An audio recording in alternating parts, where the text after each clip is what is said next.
प्रश्न पूछा गया है, अध्यात्म जीवन में अवतरित होने के बाद सांसारिक और पारिवारिक कार्यों में मन नहीं लगने का क्या समाधान है। ऐसा होता है ना कि जब व्यक्ति थोड़ा आध्यात्मिक होने लगता है, अध्यात्म की किताबें पढ़ता है, आध्यात्मिक बातें सुनता है, समझने लगता है, तो कई बार होता है कि उसका मन घर के जो कार्य है, पारिवारिक जो कार्य है, समाज के जो कार्य है, उनमें नहीं लगता। कई सारी वजह होती हैं। तो ये प्रश्न पूछा गया है। अब आचार्य जी इस पर अपना प्रकाश डालते हैं, अपनी बातें कहते हैं। वो क्या कहते हैं, सुनिए। आचार्य जी कहते हैं कि सांसारिक और पारिवारिक कार्यों से मन नहीं उठ जाता अध्यात्म की वजह से। वो कह रहे हैं कि अगर तुम आध्यात्मिक हो तो सांसारिक या पारिवारिक कार्यों से तुम्हारा मन नहीं उठेगा। अर्थात इसका मतलब क्या हुआ कि जो तुम अपने आप को आध्यात्मिक कह रहे हो, तुम झूठ है आध्यात्मिक हो। क्योंकि जो आध्यात्मिक होता है उसका सांसारिक और पारिवारिक कार्यों से मन थोड़ी नहीं उठता है। अध्यात्म की वजह से बेवकूफ़ी से मन उठ जाता है। क्या होता है, अध्यात्म की वजह से बेवकूफ़ी से मन उठ जाता है। क्योंकि जब तुम आध्यात्मिक होने लगते हो तो तुम सच्चाई को जानने लगते हो, हर चीज़ को एक अलग नज़रिए से देखते हो, सच की आंखों से देखते हो।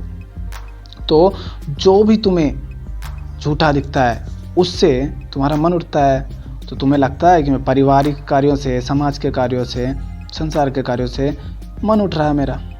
तो मन संसार से नहीं उठ रहा है, उन बेवकूफ़ियों से उठ रहा है जो झूठी हैं।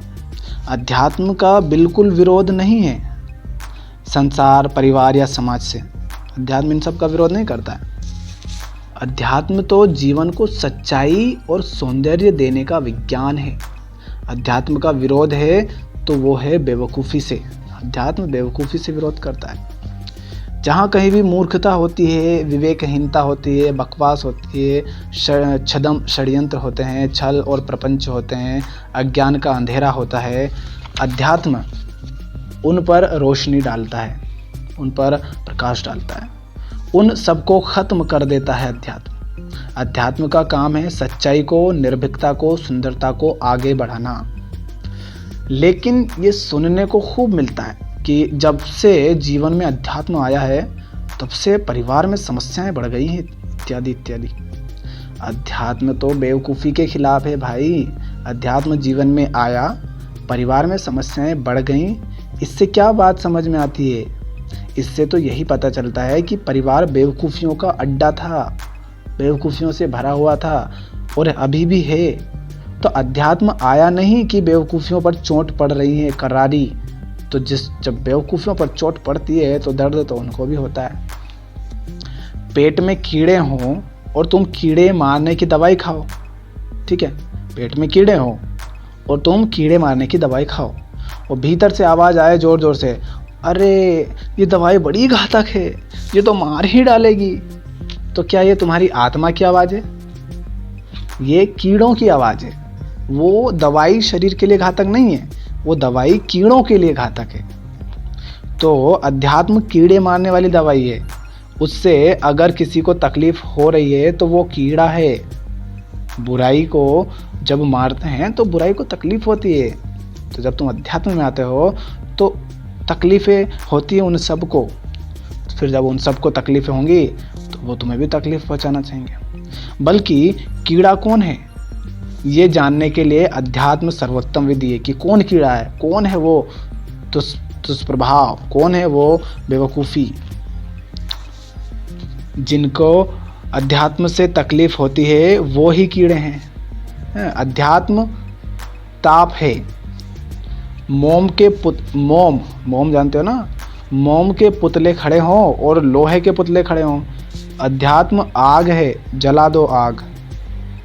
जो पिघलने लगे और हाय हाय करने लगे, जान लेना यही नकली है, यही मोम का था, अन्यथा पता नहीं चलता।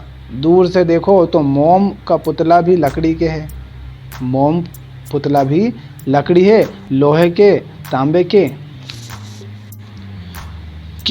किसी भी रंग में रंग सकते हैं उसको। पर अध्यात्म को आग है, लपट है, उसके सामने तो मोम त्राहिमाम शुरू कर देता है। अब देखो, कीड़े भीतर से चिल्ला रहे हैं, अरे अरे जहर खा लिया है तुमने, अब मरोगे। तो कीड़ों की सुन मत लेना, कीड़े अपने स्वार्थ के लिए तुम्हें भटका रहे हैं। जब तुम अध्यात्म में आओगे तो लोग तुम्हें रोकेंगे, कहेंगे, वो जो बेवकूफ़ियाँ हैं ना, जो घटियापन, वो तुम्हें रोकेगा, कहेगा अरे मरोगे, भटकोगे, क्यों जा रहे हो। जिस तरह तुमने दवाई पी तो कीड़े चिल्ला रहे हैं पेट में, अरे तूने तो जहर पिया, तू मरेगा। तो वो इसलिए नहीं बोल रहा है कि तू मरेगा, वो इसलिए बोल रहा है कि वो मर रहे हैं, उनको दर्द हो रहा है। तुम नहीं मरोगे, जहर नहीं खा लिया तुमने दवाई खाई है जो इलाज करेगी तुम्हारा, और उन कीड़ों को भी, उन बुराइयों को, उन बेवकूफ़ियों को ख़त्म करेगी। परिवार में सच्चाई होनी चाहिए, रिश्तों में मधुरता होनी चाहिए, रस होना चाहिए, प्रेम होना चाहिए, निष्कामता होनी चाहिए। उसकी जगह पारिवारिक रिश्ते अगर भ्रम पर, मोह पर, स्वार्थ पर, कामनाओं पर, इच्छाओं पर, मान्यताओं पर, वो झूठी उम्मीदों पर आधारित हैं, तो अध्यात्म से उन रिश्तों पर चोट तो पड़ेगी ना, बहुत चोट पड़ेगी उन रिश्तों पर अध्यात्म की। और याद रखना, अध्यात्म रिश्तों की कालिमा, रिश्तों की मलिनता, कलुष के खिलाफ हैं, रिश्तों के खिलाफ नहीं है।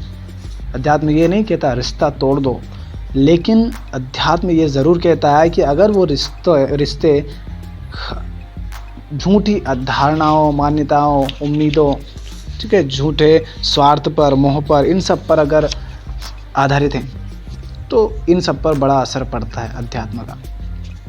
इन सबको बड़ा दर्द होता है अध्यात्म से। ये भी बड़ा भ्रम व्याप्त है समाज में कि साहब क्या है, भ्रम, समाज में ये बड़ा भ्रम है। वो कहते हैं कि साहब अध्यात्म तो रिश्ते तोड़ देता है। नहीं भाई, रिश्ते नहीं तोड़ देता है अध्यात्म। अध्यात्म रिश्तों की सफाई करता है, जो गंदगी रिश्तों में होती है उसे साफ करता है, उसमें सच्चाई और सौंदर्य आता है अध्यात्म से। अध्यात्म रिश्तों की सफाई करता है।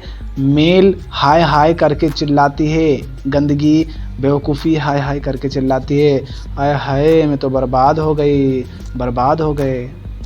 मेल ही बर्बाद हुई है, कीड़े ही बर्बाद हुए हैं, मोम का पुतला ही पिघला है, लोहे के पुतले नहीं पिघले, शरीर को हानि नहीं हुई, वस्त्र को हानि नहीं हुई है, मेल को हानि हुई है। वस्त्र तो अब निखर के चमक के सामने आएगा। कपड़ों को शर्फ से धोते हो तो दर्द मेल को होता है। वो कहता है तू घिसा जाएगी शर्ट, क्यों धो रहा है, तेरी शर्ट फट जाएगी। बल्कि दर्द तो उसे खुद को हो रहा ना, क्योंकि वो अब शर्ट के ऊपर नहीं रहेगा और शर्ट चमकने लगेगी, तो दर्द उसी को हो रहा है। इसीलिए तो वो कह रहा है कि मत रगड़ मुझे। जो रिश्ते आध्यात्मिक बुनियाद पर बनते हैं उनसे प्यार रिश्ते दूसरे होते हैं क्या? जो रिश्ते आध्यात्मिक बुनियाद पर बनते हैं उनसे प्यारे रिश्ते दूसरे होते हैं क्या? उनसे प्यारे रिश्ते और कहीं नहीं होते हैं। और जो रिश्ते आध्यात्मिक बुनियाद पर नहीं हैं उनके साथ तुम जी कैसे लेते हो बताओ? वो रिश्ते नहीं होते हैं, वो रिक्त पिपासु कीड़े होते हैं, रक्त पिपासु कीड़े होते हैं।